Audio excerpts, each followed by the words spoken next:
Hello friends, welcome to let's quiz. आज के इस वीडियो में हम लोग सीटेट एग्ज़ाम 2023 के लिए एवीएस के महत्वपूर्ण क्वेश्चन करने वाले हैं जो आपके एग्ज़ाम के लिए मोस्ट इम्पॉर्टेंट है। वीडियो को बिना स्किप किए सारे क्वेश्चन को आप लोग लर्न करें, जिससे आपको आपके एग्ज़ाम के लिए आपको बहुत हेल्प हो सके। और आपके ही कहने से यहाँ पे इस वीडियो में बहुत सारे क्वेश्चन लेके आई हूँ। और चलिए हम लोग स्टार्ट करते हैं। हमारा पहला क्वेश्चन है, नीचे दिए गए पक्षियों की कौन सी प्रजाति झटके से अपनी गर्दन आगे पीछे करती है। यहाँ पे क्या दिया गया है कि कौन सी प्रजाति झटके से अपनी गर्दन आगे पीछे करती है, मतलब लेफ्ट और राइट, ना कि यहाँ पे पूछा गया है कि पूरा राउंड। यहाँ पे सिर्फ पूछा है लेफ्ट और राइट। तो इसीलिए ये ध्यान दीजिएगा, क्योंकि बहुत पहले क्वेश्चन में पूछा जाता है कि ऐसी कौन सी प्रजाति के पक्षी है जो अपनी गर्दन राउंड पूरे तरीके से राउंड कर लेती है, तो उसे उल्लू कहते हैं। और यहाँ पे जो आज क्वेश्चन पूछा है कि कौन सी प्रजाति झटके से अपनी गर्दन आगे पीछे करती है, तो वो हमारा राइट आंसर हुआ ऑप्शन नंबर बी, मैना। ये ऐसी प्रजाति है जो अपनी गर्दन झटके से लेफ्ट और राइट कर लेती है, तो हमारा राइट आंसर हुआ मैना। आप जानते हैं कि पक्षियों को उड़ने, चलने, गर्दन घुमाने के तरीके अलग अलग होते हैं। मैना झटके से अपनी गर्दन आगे पीछे करती है, उल्लू तो अपनी गर्दन पीछे तक घुमा लेती है। देखिए अभी मैंने क्या कहा आपसे कि मैना अपना गर्दन लेफ्ट और राइट करता है, लेकिन उल्लू अपनी गर्दन पीछे तक घुमा लेता है। तो इसका एक्सप्लेन यही है। हमारा नेक्स्ट क्वेश्चन है क्वेश्चन नंबर 2। इस पौधे में पत्तियां हैं जिन्हें सब्जी की तरह प्रयोग में लाया जाता है। इसके बीजों से तेल प्राप्त किया जाता है, तो ये पौधा क्या कहलाता है। देखिए ध्यान से पढ़िए कि जिन्हें सब्जी की तरह, मतलब वो पौधा तो पत्ती है, बट जिन्हें सब्जी की तरह प्रयोग में लाया जाता है, इसके बीजों से तेल प्राप्त किया जाता है। मतलब पत्ती जो होती है उसकी सब्जी भी बनती है और उसके बीज से हम तेल भी निकालते हैं। तो हमारा ऑप्शन ए पालक, ऑप्शन नंबर बी नारियल, ऑप्शन सी बंद गोभी, ऑप्शन डी सरसों। तो हमारा राइट आंसर क्या होगा, option number D, option number D होगा। यहाँ पे देखिए एक्सप्लेन भी दिया गया है। सरसों का पौधा जब छोटा होता है तब उसकी पत्तियों का प्रयोग सब्जी के रूप में किया जाता है, और कथा जब वह बड़ा हो जाता है तो उसके बीजों से तेल निकालने के लिए प्रयोग किया जाता है। ठीक है, वही क्वेश्चन यहाँ पे पूछा गया है कि इस पौधे में पत्तियां हैं जिन्हें सब्जी की तरह प्रयोग में लाया जाता है, इनके बीजों का तेल प्राप्त किया जाता है, तो ये पौधा क्या कहलाता है, तो ये पौधा सरसों कहलाता है। तो हमारा राइट आंसर हुआ option number D. Question number 3। निम्नलिखित पक्षियों में से कौन काफ़ी हद तक अपनी गर्दन को पीछे तक घुमा सकता है। देखिए अभी पूछा था लेफ्ट राइट, मतलब इधर उधर, अभी पूछा काफ़ी हद तक घुमा सकता है। तो ऑप्शन नंबर ए उल्लू, ऑप्शन नंबर बी कौवा, ऑप्शन नंबर सी कोयल, ऑप्शन नंबर डी मैना। तो हमारा राइट आंसर हुआ ऑप्शन नंबर ए उल्लू। देखिए यहाँ पे एक्सप्लेन भी दिया गया है। उल्लू एक विचित्र पक्षी है जिसे रात में दिखाई देता है। उसे दिखाई तो दिन में भी देता है, लेकिन उतना स्पष्ट नहीं जितना रात में इसके कान बहुत संवेदनशील हो जाते हैं। देखिए इसके कान क्या होते हैं, संवेदनशील, मतलब सुनने की शक्ति बहुत ज़्यादा हो जाती है। उन्हें अपनी गर्दन पीछे तक घुमा सकते हैं। क्वेश्चन में 360 डिग्री भी पूछ लेता है, 360 डिग्री। ठीक है, क्वेश्चन नंबर 4। कुडुक भाषा ये एक प्रकार की भाषा है जो जंगल को कहते हैं। ये कुडुक भाषा कहाँ बोली जाती है और ये जंगल को कहते हैं, मतलब वहाँ की ऑप्शन को जंगल का नाम ऐसा कुडुक भाषा से, मतलब कुडुक भाषा में जंगल को क्या कहते हैं हम। तो ऑप्शन नंबर ए तोरंग, ऑप्शन नंबर बी औरांग, ऑप्शन नंबर सी वीरांग, ऑप्शन नंबर डी इनमें से कोई नहीं। तो कुडुक भाषा में जंगल को हम क्या कहते हैं, तो हमारा राइट आंसर हुआ ऑप्शन नंबर ए तोरांग। Question number 5। भारत में किस राज्य में टीन खेती प्रचलित है। यहाँ पे टीन खेती, क्या क्वेश्चन पूछा है? टीन खेती। भारत में किस राज्य में टीन खेती प्रचलित है? तो question number A Manipur, option number A Manipur, option B Meghalaya, option C Tripura, option number D Mizoram. तो यहाँ पे टीन खेती का प्रचलित पूछा है, भारत में टीन खेती कहाँ होती है? तो टीन खेती हमारा राइट आंसर हुआ ऑप्शन नंबर डी, मिजोरम में होती है। क्वेश्चन नंबर 6, पश्मीना ऊन किस जानवर से मिलती है? जो ये पश्मीना ऊन है ये किस जानवर से मिलती है? तो ये क्वेश्चन नंबर ए भेड़, ऑप्शन नंबर बी ऊँट, ऑप्शन नंबर सी बकरी, ऑप्शन नंबर डी इनमें से कोई नहीं। तो पश्मीना ऊन जो किस जानवर से मिलती है, तो यहाँ पे दिया गया है ऑप्शन नंबर सी हमारा राइट आंसर हुआ। ये पश्मीना ऊन जो होती है ये बकरी जानवर से मिलती है। और पश्मीना ऊन ये कहाँ बनता है? तो ये चांगपा एक जनजाति होती है जो वहाँ पे ऐसे घुमंतू लोग रहते हैं, तो ये बकरियों को पालते हैं और जिसे पश्मीना ऊन मिलता है। और पश्मीना ऊन बनाने में कितना टाइम लगता है? तो और जो हमारे आम स्वेटर होते हैं ये 6 स्वेटरों के बराबर एक स्वेटर होता है। पश्मीना जो ऊन से स्वेटर बनता है तो ये 6 स्वेटरों के बराबर एक ऊन बनता है। और जो ये चांगपा जनजाति होती है ये लोग एक अपना जो टेंट बनाते हैं वो रेबो की तरह बनाते हैं। और जो इनकी बकरियां होती हैं उनको किस नाम से पुकारा जाता है? उनको एक लेखा नाम से पुकारते हैं। क्या बोलते हैं? लेखा। जो ये बकरियां पालते हैं तो उनको लेखा नाम से बोलते हैं। और एक पश्मीना साल, और ये भी बता दे रही हूँ, एक पश्मीना साल 250 घंटे लगते हैं। जो ये पश्मीना है इससे अगर सॉल बनेगी तो कितना टाइम लगेगा? 250 घंटे एक सॉल बनाने में लगता है। और स्वागत के लिए पता है यहाँ पे चांगपा जनजाति जो होती हैं तो ये अब स्वागत के लिए क्या बोलते हैं? स्वागत के लिए बोलते हैं इनकी लैंग्वेज ये बोलती है जूले। जो चांगपा जनजाति होती है वो अपने स्वागत के कोई भी अगर आया तो उनको स्वागत, जैसे हम लोग बोलते हैं वेलकम बोलते हैं, आपका स्वागत है, आपका अभिनंदन है, तो उसी तरीके से ये लोग बोलते हैं जूले। और वहाँ पे क्या बोलते हैं? जो ये लेह लद्दाख में जो ये चांगपा जनजाति रहती है अपने माँ को क्या बोलते हैं वो लोग? ये भी रुको एक मिनट। माँ को बोलेंगे आमाले। क्या बोलते हैं? आमाले। और पिता को क्या बोलते हैं?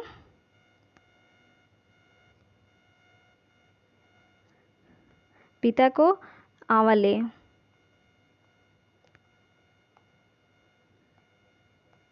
पिता को आवाले बोलते हैं। ये सब लेह लद्दाख के वहाँ पे जो चांगपा जनजाति होती है वो इस लैंग्वेज को यूज़ करते हैं। स्वागत में क्या बोलते हैं? जूले बोलते हैं। माँ को अपने क्या बोलते हैं? आमाले। और पिता को क्या बोलते हैं? आवाले बोलते हैं। और एक पश्मीना ऊन से जो पश्मीना साल एक साल तैयार होती है वो 250 घंटे में होती है। और ये 6 स्वेटरों के बराबर एक स्वेटर इनके यहाँ पे गर्म देती है। ये हुआ पश्मीना ऊन हुआ। और जो बकरियां होती है, जो चांगपा जनजाति बकरियों को पालते हैं तो उन्हें क्या कहते हैं? लेखा कहते हैं। हमारा नेक्स्ट क्वेश्चन नंबर 7, मगरमच्छ मुख्य रूप से शिकारियों द्वारा मारे जाते हैं। तो ऑप्शन ए सींगों के लिए, ऑप्शन बी त्वचा के लिए, ऑप्शन सी दांतों के लिए, ऑप्शन नंबर डी खुशबू के लिए। तो मगरमच्छ मुख्य रूप से शिकारियों द्वारा मारे जाते इसलिए ये हमारा राइट आंसर हुआ ऑप्शन नंबर बी, त्वचा के लिए। ना कि ये सींगों के लिए, ना ही दांतों के लिए, ना खुशबू के लिए हिरड को मारा जाता है जिससे सेंट इत्र मिलता है। दांतों के लिए हाथियों को मारा जाता है जिससे उनके दांत वहाँ हाथी से उनको मिलता है। वो सब होता है। मगरमच्छ रूप से शिकारियों को द्वारा किस लिए मारा? त्वचा के लिए मारी जाती है। हमारा नेक्स्ट क्वेश्चन नंबर 8, स्लॉथ का वजन होता है कितना? ऑप्शन ए 2 किग्रा, ऑप्शन बी 4 किग्रा, ऑप्शन नंबर सी 6 किग्रा, ऑप्शन नंबर डी 8 किग्रा। तो सलाद का वजन होता है तो option number B right answer 4 किग्रा हुआ। सलाद का जो वजन होता है वो 4 किग्रा हुआ। जैसे सलाद का यहाँ पे वजन के बारे में, लेकिन यह एक प्रकार का भालू जैसा ही होता है और यह 17 घंटे सोता है। कितना घंटे? 17 घंटे सोता है। और 17 घंटे सोता है, वो भी कितना, कैसे? उल्टा लटक कर सोता है। और ये एक ही पेड़ पर रहता है, वो भी 8 पेड़ों पर ही। ये 8 पेड़ों पर, ये मतलब 1 साल, ये 40 वर्ष तक ही सीमित रहते हैं। मतलब इनकी जो उम्र होती है वो 40 वर्ष तक ही होती है। एक मिनट, इनकी जो उम्र होती है वो 40 वर्ष तक ही होती है, 40 वर्ष तक ही होती है। और ये जो ये पेड़ होते हैं, ये 1 साल में मतलब 8 पेड़ों पर ही 5 सालों में ये 8 पेड़ों पर ही रहते हैं। हमारा नेक्स्ट क्वेश्चन हुआ क्वेश्चन नंबर 9। जीवों के व्यवहार का अध्ययन किया जाता है। तो जीवों का व्यवहार का अध्ययन, option number A etiology, option B neology, option C ethology, option D demology. तो जीवों का व्यवहार का जो अध्ययन करते हैं तो उसे क्या कहते हैं? तो हमारा राइट आंसर हुआ option number B neology. Question number 10, घटपर्डी पौधा के बारे में सही कथन चुनिए। तो कोई ऑप्शन ए कीड़ों मकोड़ों को आकर्षित करने के लिए उच्च तारत्व की ध्वनियाँ निकालता है, ऑप्शन बी इन पौधों को मुख्य छोटी छोटी लताओं से ढका होता है, ऑप्शन सी यह भारत में नहीं पाया जाता है, ऑप्शन डी मेढकों, कीड़ों मकोड़ों और चूहों को आसानी से फंसाकर, सॉरी यहाँ पे टाइप गलत हो गया है, यहाँ पे लिखा जाएगा फंसाकर खा जाता है। तो यहाँ घटपर्डी पौधों के बारे में सही कथन चुनिए। तो यहाँ पे कीड़ों मकोड़ों को आकर्षित नहीं करता है, वो धनिया को किसी प्रकार का ये जो पौधा होता है किसी प्रकार की ध्वनियाँ नहीं निकालता है। तो ये हमारा गलत आंसर हुआ।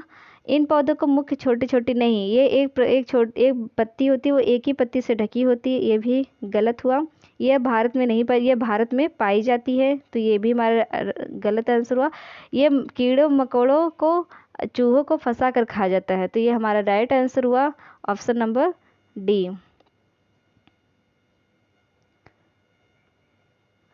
क्वेश्चन नंबर 11, लकड़ी के फर्श और लकड़ी के छत वालों पत्थरों से बने घर किस राज्य का हिस्सा है?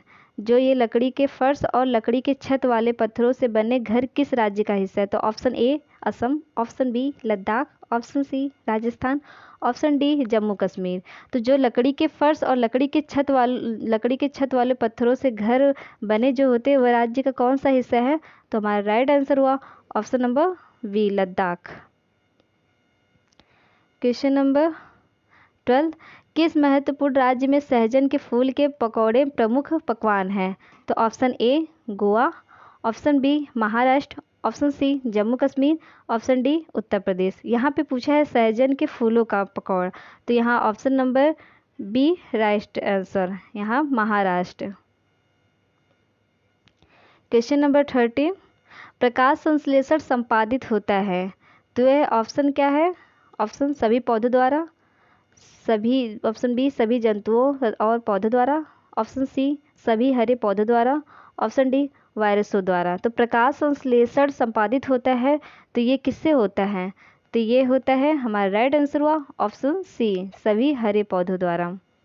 क्वेश्चन नंबर 14, चिपको आंदोलन किस राज्य से संबंधित है? तो ऑप्शन दिया है, option A Chhattisgarh, option B Jharkhand, option C Bihar, option D Uttarakhand. तो चिपको आंदोलन किस लिए किया गया था? चिपको आंदोलन एक चमोली जिले जो ये उत्तराखंड में है, और उत्तराखंड में चमोली जिलों में ये चिपको आंदोलन हुआ था। वो इसलिए हुआ था कि क्योंकि वहाँ के पेड़ों को काटा जा रहा था, तो वहाँ पे जो गांव के लोग थे, एक एक व्यक्ति वो जाके पेड़ पर ऐसा खड़े हो गए, और बहुत सारे ने तो अपनी जान भी गंवा दी उसमें।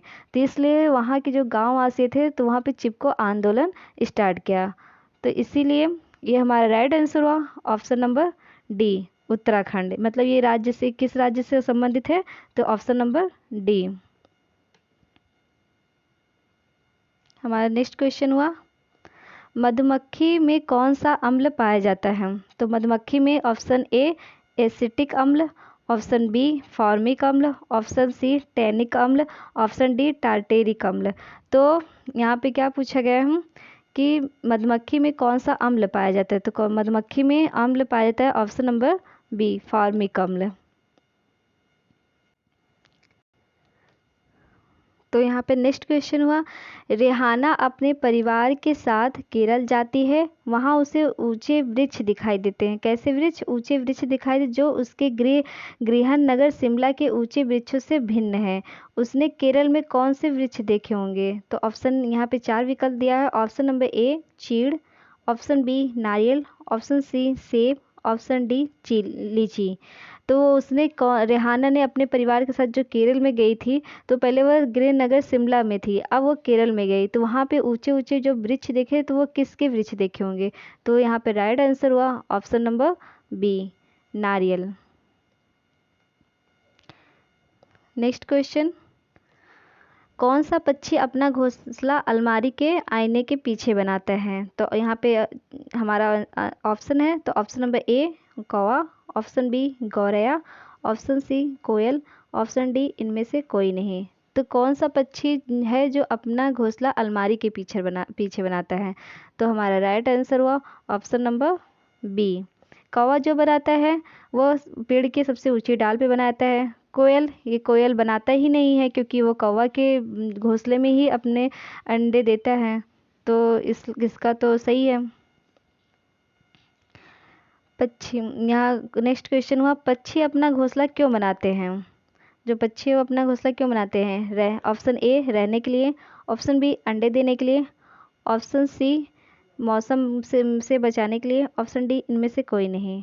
तो हमारा राइट आंसर हुआ ऑप्शन नंबर बी अंडे देने के लिए, वो इसलिए घोंसला बनाते हैं।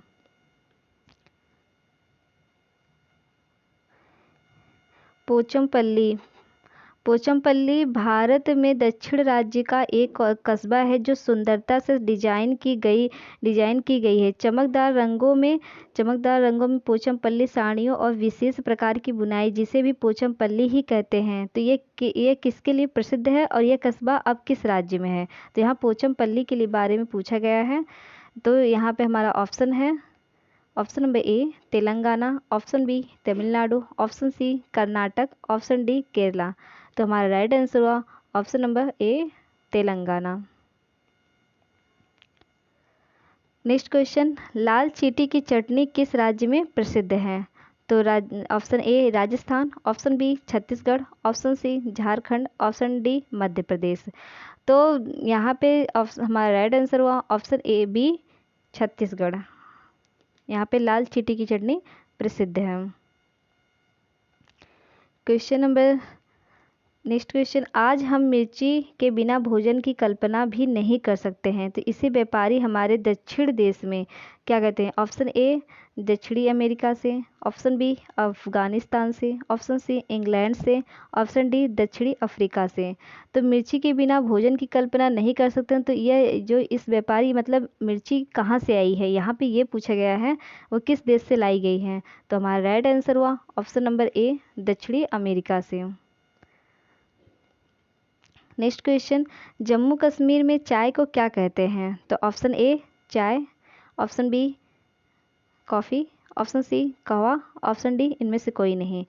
तो इसलिए यहाँ पे राइट आंसर हुआ जम्मू कश्मीर में यहाँ पे चाय को कहवा कहते हैं, और कहवा वहाँ पे इलायची डालकर देते हैं, बहुत अच्छा रहता है वहाँ पे। नेक्स्ट क्वेश्चन, किस पौधे की लकड़ी कीट से प्रभावित नहीं होती है? तो यहाँ ऑप्शन ए आम, ऑप्शन बी बबुल, ऑप्शन सी सिनकोना, और ऑप्शन डी खिजड़ी। तो यहाँ पे राइट आंसर, जिसमें ऐसा कौन सा पेड़ होता है जिसमें मतलब लकड़ी जिसमें कीट नहीं होती हैं? तो ये हमारा राइट आंसर हुआ ऑप्शन नंबर डी खिजड़ी। क्वेश्चन नंबर नेक्स्ट, शहद मधुमक्खी का पालन करना क्या कहलाता है? तो option A sericulture, option B aquaculture, option C apiculture, option D pisciculture. तो जो शहद मधुमक्खी का पालन होता है तो वो कहाँ, वो क्या कहलाता है? तो हमारा राइट आंसर हुआ option number C apiculture. Next question, किस राज्य में राष्ट्रीय उद्यान वैली ऑफ फ्लावर्स स्थित है? तो यहाँ पे पूछा है फूलों की घाटी यानी वैली ऑफ फ्लावर्स। तो option A Uttarakhand, option B Jammu Kashmir, option C Himachal Pradesh, option D Kerala. तो यहाँ पे कौन सा वैली ऑफ फ्लावर्स कहाँ स्थित है? तो हमारा राइट आंसर हो ऑप्शन नंबर ए उत्तराखंड।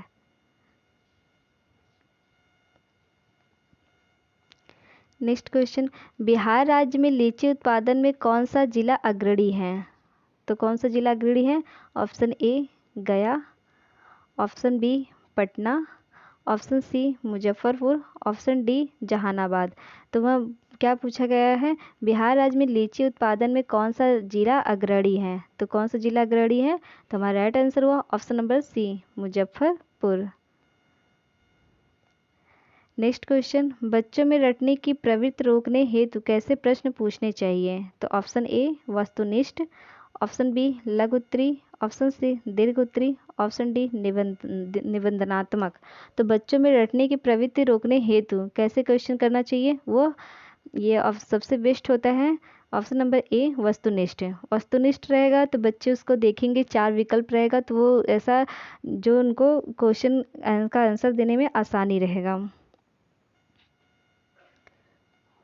नेक्स्ट क्वेश्चन, पौधों में विभिन्न भागों के शिक्षण हेतु आवश्यक है। तो यहाँ ऑप्शन ए पाठ्य पुस्तक, ऑप्शन बी पौधों का अवलोकन, ऑप्शन सी श्यामपट्ट, ऑप्शन डी पौधों का चित्र।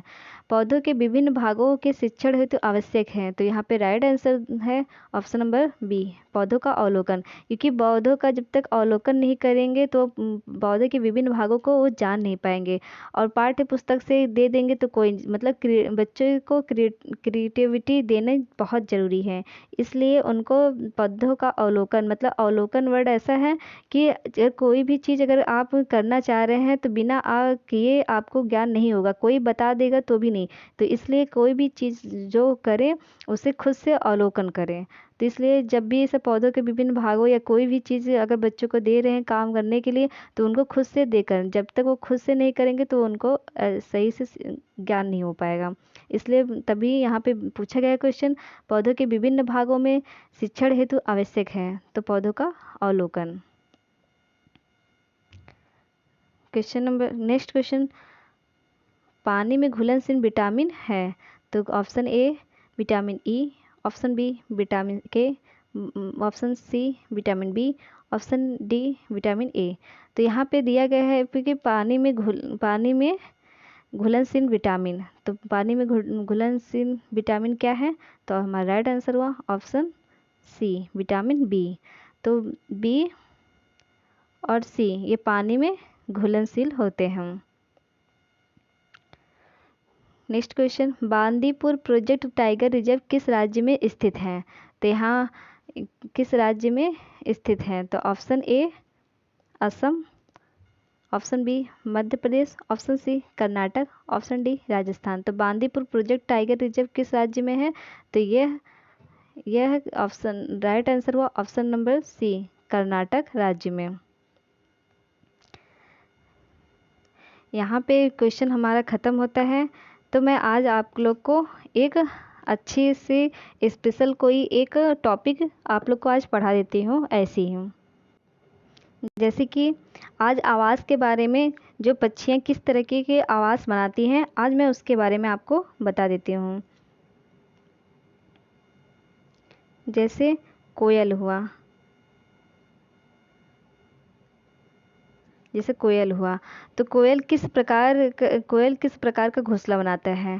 पहली बात तो पहला पॉइंट ये है कि कोयल घोंसला नहीं बनाता है। दूसरी पॉइंट ये है कि कोयल हमेशा कौवे के घोंसले में अंडे देता है।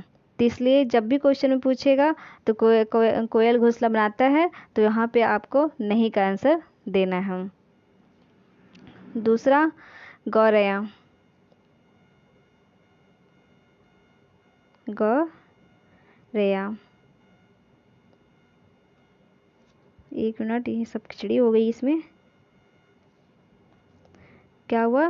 गौरैया किस तरह के क्या शेल्टर बनाते हैं?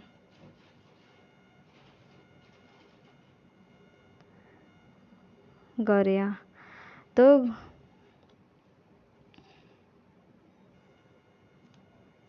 मिनट, गौरैया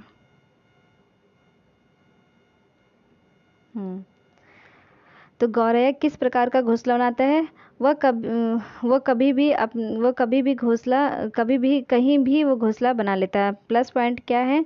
वह कहीं भी घोंसला बनाता है। दूसरा पॉइंट क्या है कि वह दूसरा पॉइंट ये है कि वह अलमारी के ऊपर या आईने के पीछे बनाता है। और उसी प्रकार कबूतर भी होता है। उसी प्रकार कबूतर भी होता है। ये भी गौरैया के समान अवसर समान आवास अपना बनाता है, जैसे खंडहरों में और मकान के पीछे। अब हम दूसरी पक्षी के बारे में बात करेंगे, फाख्ता। फाख्ता किस तरीके का घोंसला बनाता है? तो फाख्ता कैक्टस के बीच में। किसमें?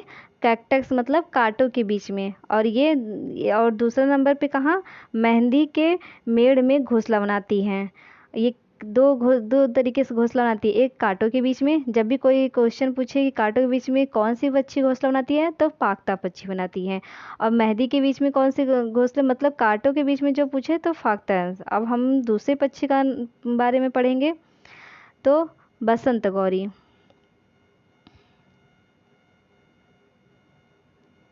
बसंत गौरी बसंत गौरी के बारे में पढ़ेंगे। तो ये पेड़ के तने में गहरा छेद कर बनाता है। मतलब जो ये पेड़ रहता है उसमें जो उसका तना होता है उसमें वो छेद कर अपना घोंसला बनाता है, और उसी में वो अंडे देता है और उसी में रहता है। और ज़्यादातर गर्मियों में वो कैसे आवाज़ निकालती है? टुक टुक की आवाज़ निकालती हैं। किस तरीके से? टुक टुक की आवाज़ वो निकालती हैं। अब हम नेक्स्ट पक्षी के बारे में पढ़ेंगे, कलचिड़ी।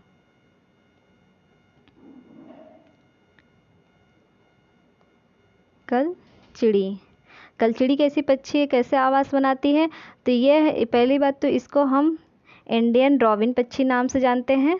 और ये पत्थरों के बीच घास में बनाती है, और उसके ऊपर ऊन रुई नाजुक टहनियाँ पीछे रहती हैं। तो इसमें क्या क्या डालती है? ये पत्थरों के बीच में बनाती है। अगर कोई कांटों के बीच में बोले तो फाख्ता पक्षी। अगर कोई बोले पत्थरों के बीच में क्या बनाती है, तो ये कलचिड़ी पक्षी। यानी कलचिड़ी पक्षी मतलब रोड के किनारे पत्थरों के बीच में ये घोंसला अपना बनाती है। इसका आवाज़ ऐसा होता है। अब हम शक्कर फोड़ा के बारे में पढ़ेंगे। किसके बारे में? शक्कर फोड़ा के बारे में पढ़ेंगे। शक्कर फोड़ा ये कैसी पक्षी शक्कर खोड़ा है। क्या? शक्कर खोरा ये कैसा आवाज़ बनाती है? तो ये आवाज़ बनाती है, पहली बात तो ये लटकता हुआ घोंसला बनाती है। किसी पेड़ झाड़ियों के मध्य इनके घोंसले सूखे पत्ते और नाजुक टहनियों और बाल जैसे घास और कपड़े के टुकड़े आदि से लोग अपना घोंसला बनाती हैं।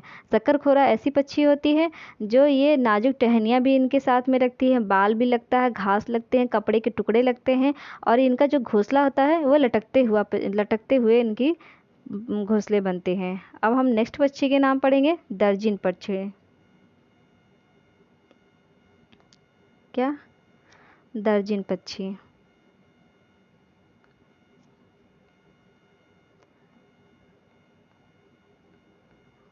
दर्जिन पक्षी ये एक प्रकार की पक्षी, ये अपनी पत्तियां चोंच से सिल लेती हैं।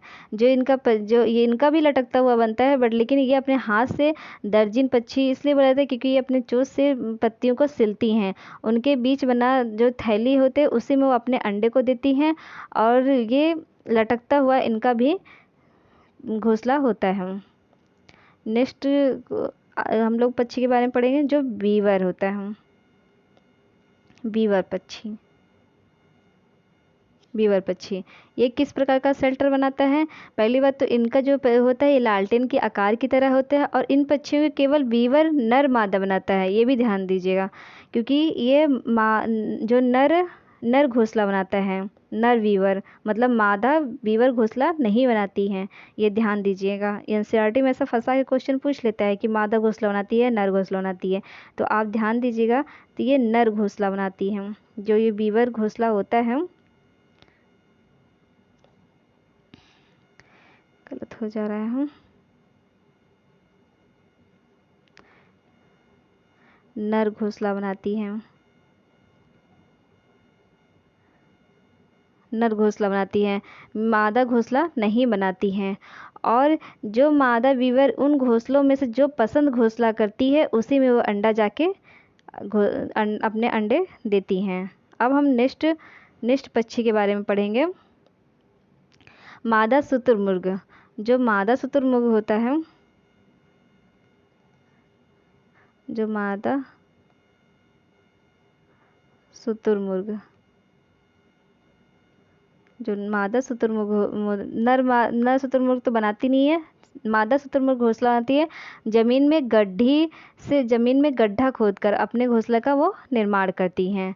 तो ये मादा शुतुरमुर्ग ऐसा घोंसला वो बनाती हैं। एक बार हम फिर से सारे पक्षियों को फिर से ऐसा रिपीट कर देते हैं। जो मादा शुतुरमुर्ग होता है वो ज़मीन में गड्ढों में घोंसला बनाती हैं। जो कोयल होता है वो अपना घोंसला नहीं बनाती हैं, वो कौवे के घोंसले में जाके अंडे देती हैं। गौरैया जो होती हैं वो कहीं भी घोंसला बना लेती हैं, लेकिन जैसे कि वो अलमारी और आईनों के बीच में बना लेती हैं। कबूतर जो होता है वो गौरैया के समान ही होता है, वो भी कहीं मकान खंडहर हो तो वहाँ पे मकानों में बना लेती है। फाख्ता पक्षी ऐसी पक्षी है जो कैक्टस यानी कांटों के बीच में बनाती है और मेहंदी के बीच में बनाती है। कौवा पक्षी ऐसा होता है जो पेड़ की सबसे ऊंची डाल पर बनाती है। इसमें प्रमुख लोहे का तार, लकड़ी एवं शाखाएं। चील भी चौड़ाई और मतलब ये लोहे की तार की शाखाएं ऐसे, मतलब जो उनके घोंसले में होते हैं उसमें लोहे की तार और भी यूज़ होती हैं। और बसंत गौरी पक्षी ऐसी होती हैं जो पेड़ के तने में अपना गहरा छेद कर बनाती हैं, और ये लगातार गर्मियों में टुक टुक करती हैं। और नेक्स्ट हमारा जो पक्षी है, कलचड़ी जो पक्षी है, उसको पहली बात तो हम लोग इंडियन रॉबिन के नाम से जानते हैं। ये पत्थरों के बीच में, मतलब रोड के किनारे पत्थरों के बीच में घोंसला बनाती हैं, और इनके घोंसलों के लिए ऊन, रुई, नाजुक और जो टहनियाँ भी होती हैं उसमें भी टहनियाँ उनियाँ ये सब यूज़ करती हैं।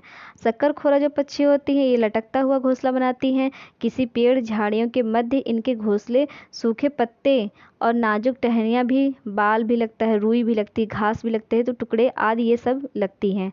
और जो हमारी दर्जन पक्षी होती हैं ये अपनी चोंच से सिलकर एक घोंसला तैयार करती हैं, और उनके ये एक जो थैली होती है, जो बीच में ऐसा थैली होता है उसी में जाके वो अंडे देती हैं। और बीवर पक्षी ऐसी पक्षी हो जो उनका जो आवास होता है वो लालटेन के आकार की तरह घोंसला बनता है, और इसमें मादा घोंसला नहीं बनाती है, मादा बीवर घोंसला नहीं बनाती है, नर बीवर घोंसला बनाती हैं, जिसमें मादा अपने मनपसंद घोंसले में जाके अंडे वहाँ पे देती हैं।